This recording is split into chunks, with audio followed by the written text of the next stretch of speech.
everyone. In the midst of all the trolling and hateful messages, there are actually a couple of good questions that came out inadvertently. I'm sure the trolls meant them as a challenge to me, but I do want to address them because they actually might be useful to those of you who follow this channel seriously and really genuinely want to find out what is going on in Ukraine, why and how and where. First things first, I want you to understand that I haven't just been covering the news in Ukraine the last 2.5 years when the full-scale invasion began. I started covering actively the events in Ukraine when Crimea was invaded. That was before I had a TikTok account. I didn't get a TikTok channel until 4 years ago. So, at the time, I used my Facebook to share news from Ukraine every day. For a while, I actually did twice a day when there was enough news going on. So what that enabled me to do was, first of all, familiarize myself with a vast variety of sources. And that was really useful education because I got a really good feel for whose stories were the freshest, who had the greatest bias, who really tried to report impartially, just, give me the facts, ma'am, that type of thing. So by the time the war came around, the full-scale invasion, I should say, came around, I was already pretty well heeled in sharing this information. And the only difference was how to present it in the video form. So let me show you. So I have a recurring Ukraine war search already set on my phone in Google. And this was the first piece of news, the result of the debate. So I pop into Guardian, take a screenshot. And the reason I decided to grab this is because the presidential election in the US definitely affects both Russia and Ukraine. Also, Guardian has usually more than just one story in Ukraine, so I'm scrolling through their feed to see what they've got. Yes, something good on Belarus and the status of the front line, both important. So grab a screenshot of that.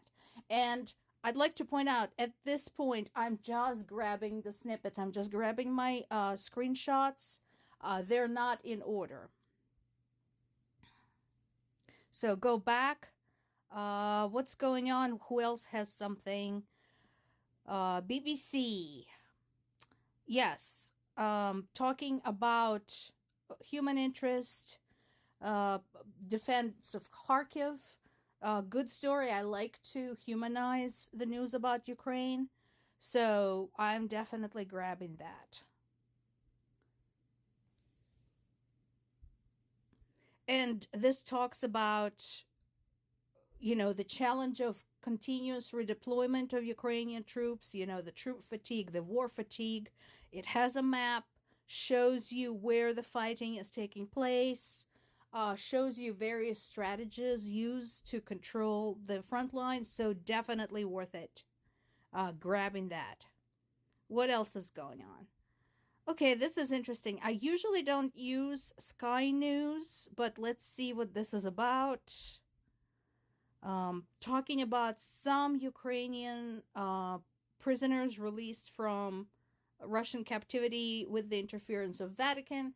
That's interesting because basically Vatican's stance has been for Ukraine to lay down weapons. Unfortunately, there is no article. There is only a video. I'll have to watch it and see what's going on there. So, scrolling through, looking to see if we have anything more recent. Let's see what else is going on. Associated Press. We already talked about the warnings from Russia.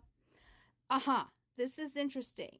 So this is an article about Ukraine's struggle to build a democratic society and fight corruption while fighting a war, and how some of the initiatives on making Ukraine a more progressive nation had to be set on the back burner because of the war. So I like this. It links up to the story that I have been telling continuously as Ukraine is trying to qualify for the EU and NATO membership, because that was one of the requirements. What else do we have? Nothing here. I don't like using Al Jazeera. They occasionally publish a good story, but they're very biased. So, do I have anything else? These are all older stories. Reuters, Department of State. This is all something that I have already reported on. I grabbed the BBC. I talked about the International Criminal Court already. So I think this is going to be it for today. And then I go in and start scanning my screenshots to put them into a cohesive story and tie them with other stories, other opinion pieces, etc. I also got to see today. Once I have done this, it is at this point that I'm going to create a new video here on TikTok, open it up, pop in the screenshot I want for the opening story, and say, hello everyone. We have a news-filled day in Ukraine today.